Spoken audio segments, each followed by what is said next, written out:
Hello to all watching. My name is Debbie Archer, and I am absolutely delighted to be a member of the ISTQB community and a member of various working groups within ISTQB. I am privileged to have with me today Klaudia Dussa-Zieger. Klaudia is the Vice President of the ISTQB, the German Testing Board President, a Management Consultant at imbus, an ISTQB Foundation Advanced Level Trainer, and a lecturer in software testing at the University of Erlangen-Nuremberg, as well as the Chairwoman of the DIN Working Committee.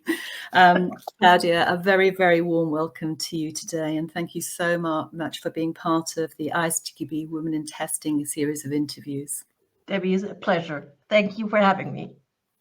We're going to talk a little bit today, Klaudia, about women in testing, but from a very personal perspective and your own experiences throughout your career, and see if we can share with people who are watching, particularly the women who are watching, and also indeed anybody who's watching, because diversity, inclusion is very important to ISTQB. Share with people who are watching just some of your experiences, as I say, and some of your thoughts about how to perhaps advance in testing. Let's go back to perhaps early in the years. I think you've been in testing for about 20 years now. Yep. Let's go back.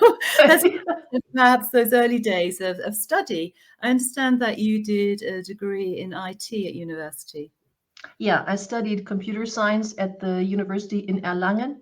And back then we were about 10% women in the entire year. So it was very few women, but back then, that was already in 1983, very few people had a laptop. Almost nobody had previous programming experience. So it was very new to everybody. It was a very, very new, a very open atmosphere, and it was fun to study. What was your motivation for doing that as a degree? Well, I did my high school degree, and I wasn't quite sure what I wanted to do. And computer science was something new, and I thought, well, why not? I loved math, so math was always an opportunity, or always a possibility to study, and it was something more tangible, not just doing some theoretical math, but really doing some programming and getting some systems to work, doing some tasks for you. So it was an opportunity. It popped up back in '83, and it was an opportunity. And I took it, and I enjoyed it. I loved it. It's a lot. It's still a lot of fun. Back then. Oh, sorry, Debbie. So no, just thinking. So you said 10% of the people on your course were women, and the other 90% men. And how about when it came to lecturers? Was it the same type of distribution between male, female? Oh no, less, way less. So I think, given the lecturers, if I recall correctly, I think we had one female lecturer and all the rest were males. So no, back then there wasn't really a role model where you could look up to, at least not at our university. I know that there have been some female professors and lecturers around. Back then, not in testing. Testing back then was not a topic that was really taught at the university. But yeah, very, very few. So the percentage was even worse. Oh, the only other percentage that was even worse were women and double E. That was abysmal. Really? Yeah. Like one woman or two women in 400 students. That was wow. That's a real wow. You think that's changed nowadays? Just to say. A little, yeah. It is improving. It is improving. If I look at the numbers in computer science, they're still somewhere between 10, 15, sometimes perhaps 18%. So it's not really. It didn't grow exponentially, but it is improving. And at least now we have more female lecturers. There are some around, fortunately. Mm-hmm.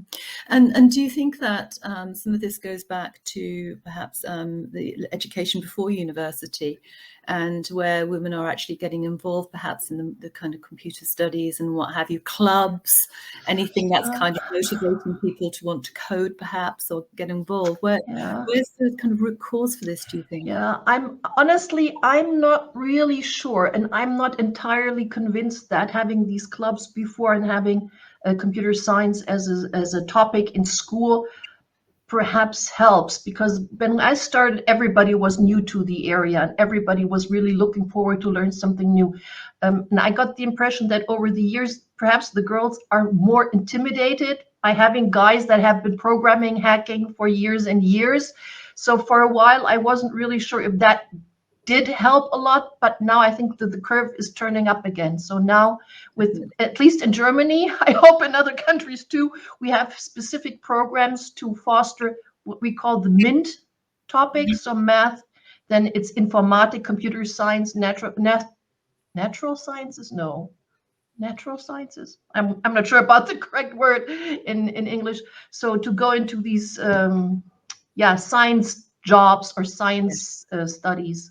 So, and I think that helps. So bringing them closer, but all these hacking in between, I think that was not beneficial.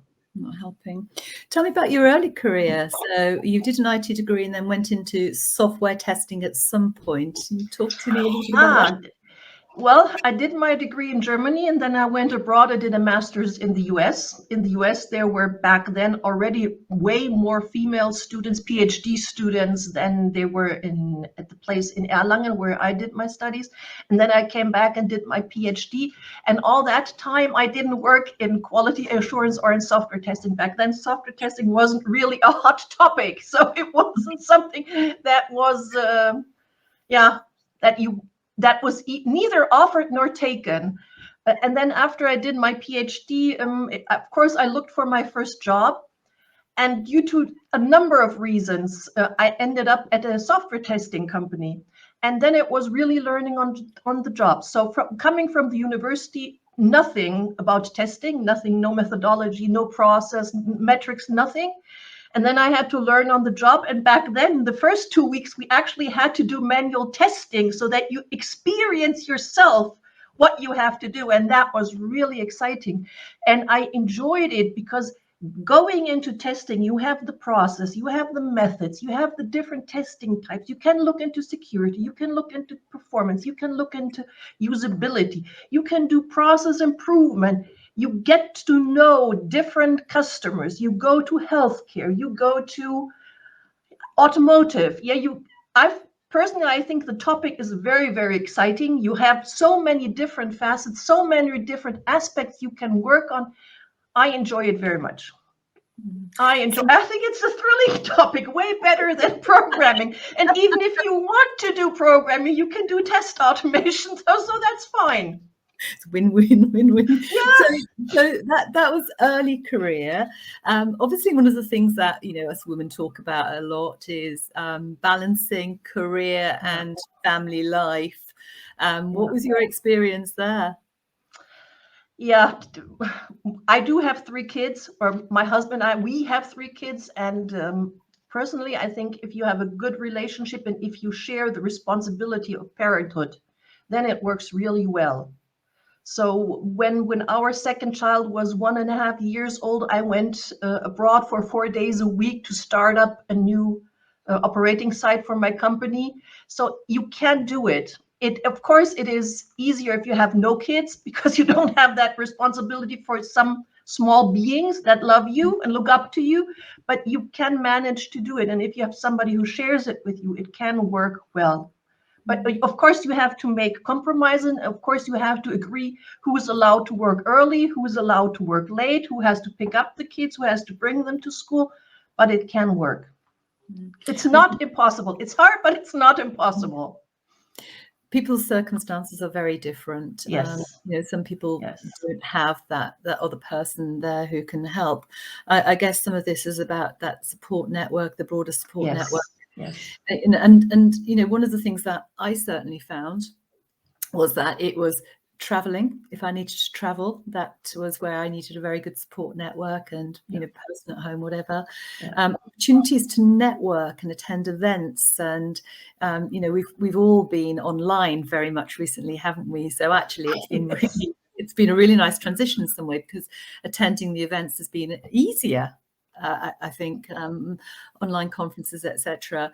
But I think that support network and planning. Oh my gosh, planning! Always planning. I found that when I had the kids and they were younger. Yeah. You need to set up a support network for sure. I mean, you need somebody who could pick up the kids in case something happens, not in the bad sense, but if your husband, he also has to work normally. So if he has to be somewhere else, we moved to an area where we have no family. So we had a very lovely nannies that would take some of the responsibilities and help us there. We had very good friends who lived close by who could pick up the kids from kindergarten or school in case we needed it. So yes, you definitely have to build up your support network. And you also need to talk to your employer that, for example, you are only abroad a week, a month, or something along these lines so that it is a win-win. That is possible for both sides so that you can do something, but they also have to accept that you have restrictions and can't do 4 weeks or 3 weeks a month. Of course, we're talking about women in testing, but I think it's really important to say that we recognise that anybody who has got responsibility for looking after children faces this challenge. I think for me, what is really interesting though is that, you know, from your experience, you had the children, you still were able to develop your career and you know, move into various leadership roles. I'd be really interested in any career advice you might have for women who are thinking that this is a career direction they want to take. What would be your top hints for them? Well, I think the first hint would be, or the first advice would be, to take something or pick something that they really love to do. So don't be afraid. If you think it is computer science, if it is architecture, if it is software testing, then go for it. And then the way I did it, and it worked really well for me, is to take it one step at a time. So I didn't jump from 0 to ISTQB vice president, but I started out leading a software testing group at ASQF. And I did that for a number of years. And then with that experience, I started giving lectures at the university. And with that experience, I grew into the role. I became member of the German testing board. And after a number of years, I applied for the exec, and now I'm the president. So step by step, the radius, the scope of the responsibility is just growing. And I think if you really are passionate about what you're doing, then I think the step to take the responsibility and be the one in front is not that hard anymore. If you really are convinced that what you're doing is, well, perhaps not brilliant, but at least very good, yeah, then you're fine. I don't think that we need to shy away just because we're women. No, that's not the case. We are also smart and we can do it. So thinking, there's two aspects to a career, I guess, in any career, whether it's testing or whatever. You've got people who are younger women who are perhaps thinking, you know, this is a career direction for me, and setting it. You've also got perhaps people who have already got an established career and think about moving into testing. We often hear about people in the business deciding that, you know, I want to move into a testing type role. Are there different different things which you should be focusing on depending on where you are in your career, do you feel? Well, that is an interesting question. I guess that when you're already one step into your career and you want to switch into testing, you should be passionate about what you're doing. I think curiosity is like one of these points. If you want to really go into testing, it's not that you necessarily want to break everything apart, but you want to know where are the limits of the system. How can you tweak it a little bit that it doesn't work anymore? So you need this je ne sais quoi, this little bit of a curiosity, of eagerness to look how badly you can treat the system for it to break, and this kind of stuff. Now, for a young woman, I think the decision when you want to have kids, in which direction do you want to go? Is it convenient for you where the company is? Can you align the private life and the professional life so it works out for you? The best, I think, is still has a larger weight than later on. Mm-hmm. And honestly, I came to the testing company because it was close by and I could pick up my daughter in the lunch break. So it was like less than 15 minutes away. That was definitely one of the reasons why I picked the company. So, but your journey into testing wasn't because of that. You were very definite that, you know, you wanted a career in testing after your first taste of it and your first roles. Yes. Yeah, after I started into testing, I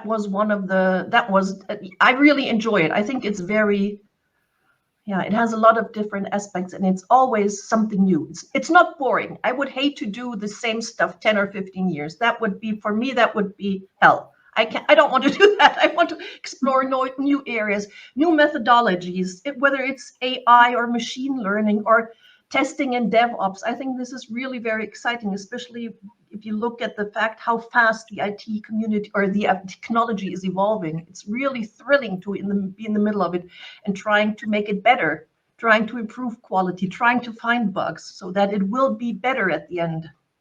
How do you keep yourself up to date? Because we're in quite a fast-moving environment. How do you keep yourself up to date? That is really difficult. That is really difficult because I think you can't keep up with everything.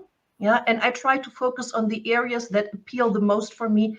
And I'm very fortunate that I get the opportunity. Like 2 years ago, AI was the topic where I did some studies where I could spend some time and learn about the entire way how AI-based systems are set up, how machine learning works out, and so on. This year, it's DevOps, testing and production, A/B testing. How can you deal with that? Because if you go back like 20 years, testing and production was a big no-no. You don't do that. You don't want to threaten your customers' data. But now we are doing it. And this is, again, very exciting. So I'm trying not to know everything because that's not possible anyway.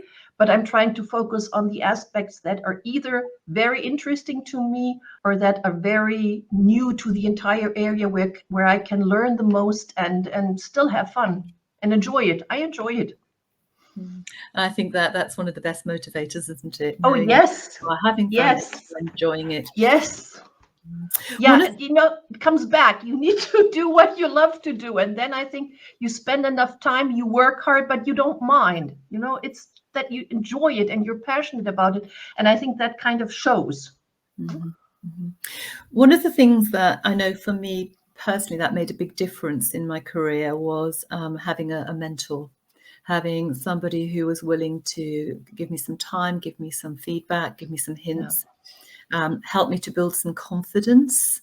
As a woman, I remember sometimes being in meetings and thinking, I'm surrounded by chaps, perhaps, not knocking men, but surrounded by chaps, and you all sound as though you really know what you're talking about. And I had that old imposter syndrome where I'm thinking, should I really be here? And I did find that having a good mentor made a big difference and helped me to build that confidence. Was there anybody there who supported you in that sort of way? Yes, actually, yes. I had a very good professor who was my PhD, how do you call it, consultant or the sparring partner with whom I could discuss that. And he always gave me the feeling that it was on an equal eye technical discussion level. So it was never this belittling thing, but we were on the same lines and I can do exactly the same as all his other male students. And that really helped a lot. So it was like normal. It wasn't something extraordinary. And that was just wonderful, to see that he believes in you and he thinks you can do as great research as all the others. So that was really very helpful.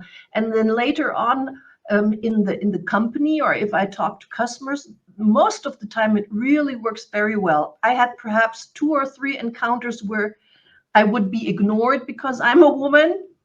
But you can, how to say that? You see that. You can, if you talk to them, you will find that out within a couple of minutes and you just let it pass and that's it. Yeah, and don't have faith in yourself. Yes, don't be bothered. There are idiots all over the place. So Faith in yourself. don't be bothered by it. They are not smarter. They just put on a better show. It's a difficult one, isn't it? Building that confidence. Yes, it is a difficult one, and I wonder sometimes does it mean that we don't apply for those jobs as women? Do we immediately look at maybe a job advert and think, no, I'm not up to that. I'm not capable of that. Do you think sometimes we are our own enemy in some ways? Yes, I do. Honestly, I do. I had a discussion with a male colleague and we had a job description with 10 points. And I said, well, I can do 6 out of 10. And I'm sure I would not apply. And he said, 6, that's more than half. Go for it. Go for it. So Yeah. I think it's a different approach. They just take it from a different angle. And if they've matched 5 or 6 of it, they think they're brilliant for the job because they covered more than half. And I think it really is a different approach. And I think we need to be more confident, but we also need to build up a network to support each other and help each other. I think that is really an important aspect. And this is also the reason why I'm part of the initiative. I think we need more role models. We need to show more, just be more visible that you can do it. You don't need to hide away. There are people, and there are actually a lot of good female computer scientists, girls, women that have achieved very much in testing. It's a little bit of reframing for ourselves here, isn't it? Reframing with that confidence, taking the passion and using that passion because it will take you forward. That's wonderful. Yes, definitely. Klaudia, I've really enjoyed speaking to you today about this subject, which I know is very close to both of our hearts and which we both feel very passionate about. Would you like to make any closing remarks, perhaps? Well, enjoy what you're doing, be passionate about it, and the rest will come by itself. Oh, thank you. Use the opportunities that show up. Don't be afraid and hide away. Don't use the opportunities. I think use the opportunities. Yes, yes. And if you don't like it, you can always quit. It's not like you are in chains and you have to do it for the rest of your life. So use the opportunities and stand up and do it. And look for opportunities and don't shy away from the opportunities and put yourself forward, perhaps, and think I can rather than could I can. A different mindset, which I think can sometimes really frame things a little bit. Yes, definitely. Especially at times. So again, my thanks, and thank you to people who are watching this. I believe it's going to be posted onto the ISTQB social media, and I'm sure that we'd welcome comments and insight. And to all you women out there, please share your experiences and your stories. We'd love to hear it. And to Klaudia, thank you so much. My pleasure. My pleasure.